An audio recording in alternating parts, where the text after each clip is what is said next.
Have you ever been judged because of the clothes you wore, the work you did, or the way you lived?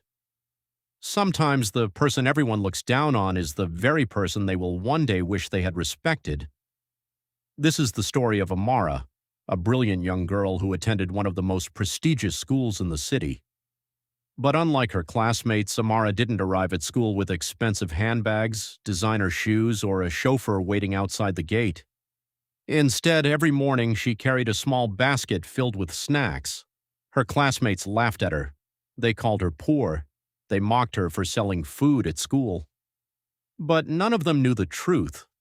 Amara wasn't poor. She was secretly the richest girl in the entire school, and the reason she chose to hide her wealth would change everything.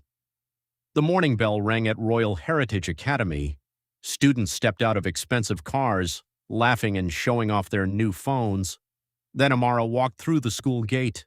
She wore a simple, neatly ironed uniform and carried a small basket.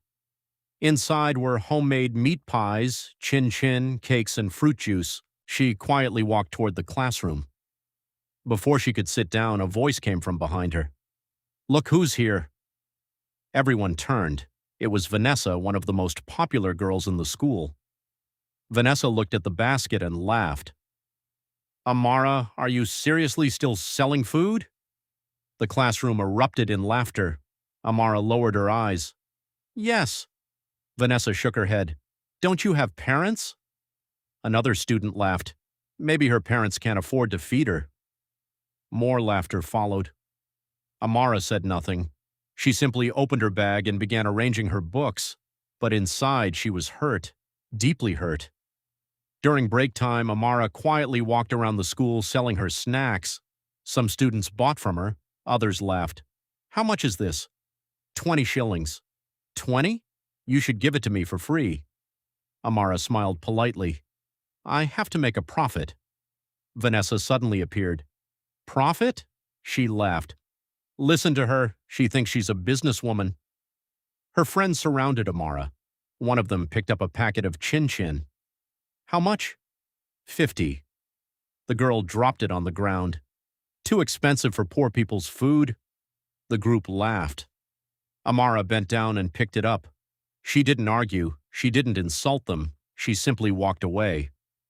But what they didn't know was that Amara had learned something from her father.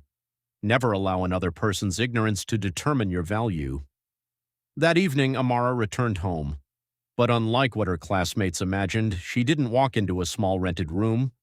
A black luxury vehicle was waiting for her. A security guard opened the gate.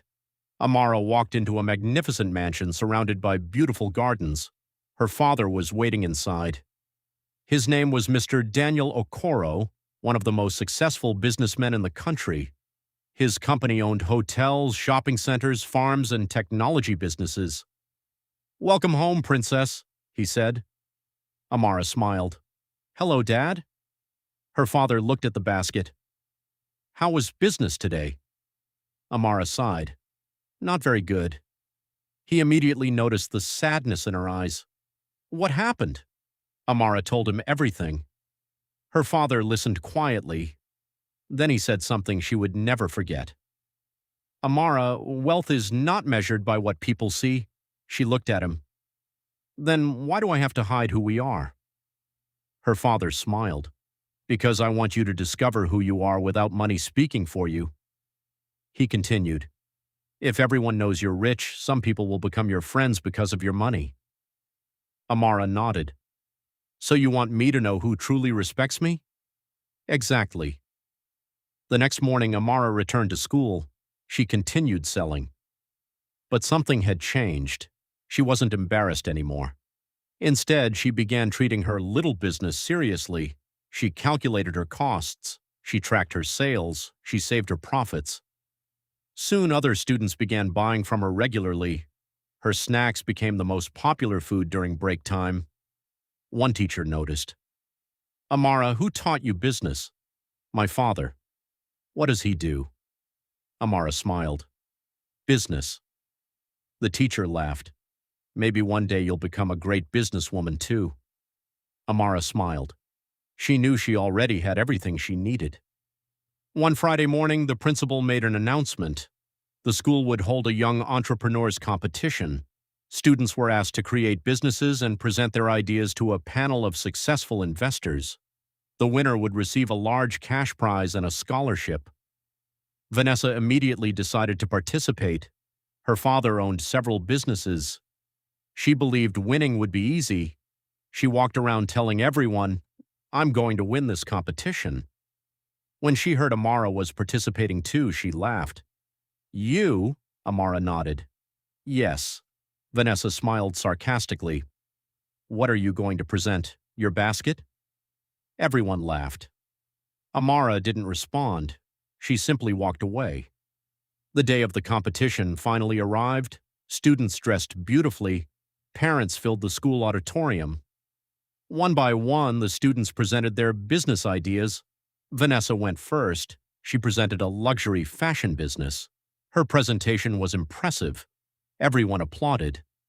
Then Amara's name was called. She walked onto the stage carrying the same small basket she used every day. The audience began whispering. Vanessa laughed from her seat. Amara placed the basket on the table. Then she began speaking. "My business started with a small amount of money." She explained how she bought ingredients, prepared snacks, sold them at school, calculated her profits, and reinvested her earnings. The judges were impressed, but then she surprised everyone. She revealed that she had expanded the business into a small food production company. The company employed several women in her community. The auditorium became silent. The judges asked Amara one final question. "Who invested in your company?" Amara paused. "My father." One of the judges smiled. "What's your father's name?" Amara looked toward the audience. "Daniel Okoro." The room suddenly became silent. A teacher whispered, "Wait, Daniel Okoro." Another parent stood up. "The Daniel Okoro?" Vanessa's smile disappeared. Everyone knew that name. Daniel Okoro was one of the wealthiest businessmen in the country. Then the principal walked onto the stage. "Amara Okoro is not only a student at this school, she is the daughter of one of our school's biggest benefactors." Everyone stared at Amara. The girl they had mocked, the girl they called poor, the girl they laughed at for selling snacks, was actually one of the wealthiest students in the school. Vanessa looked completely shocked. After the announcement, Vanessa approached Amara. Her confidence was gone. "Amara," Amara turned. Vanessa struggled to speak. "I'm sorry." Amara remained silent. "I shouldn't have mocked you." Amara looked at her. "Why did you mock me?" Vanessa lowered her head. "Because I thought you were poor." Amara smiled gently. "And if I had been poor, would that have made me less worthy of respect?" Vanessa couldn't answer. Amara continued. "Money can buy beautiful things, Vanessa, but it cannot buy character." Vanessa began crying. "I really am sorry." Amara nodded. "I forgive you." Amara won the competition, but instead of keeping the prize money for herself, she donated part of it to help students from struggling families start small businesses. Her father was incredibly proud. "You've learned the most important lesson," he told her. "What lesson?" "That true wealth isn't about having money." Amara smiled. "It's about what you do with it." From that day forward, Amara became known throughout the school, not because she was rich, not because her father was powerful, but because she was kind, disciplined, humble, and hardworking, and the students who once laughed at her began respecting her. Sometimes the person you look down on today may be the person you need tomorrow. Never judge someone by their clothes, never judge someone by their job, never judge someone by the size of their house, and never assume that silence means weakness, because you never truly know what someone is carrying behind their smile. Amara could have exposed her family's wealth from the beginning. She could have arrived at school in a luxury car. She could have embarrassed everyone who mocked her. But she chose something greater. She chose humility. And that humility made her richer than money ever could. So, if you've ever been judged because of how you look or where you come from, remember Amara's story. Your current situation does not determine your future. And sometimes, The person everyone laughs at today becomes the person everyone respects tomorrow. If you enjoyed this African tale, don't forget to like, subscribe to African Tales Arising, and turn on the notification bell for more powerful stories filled with lessons about life, love, family, betrayal, success, and destiny. Until the next story, remember, never judge a book by its cover.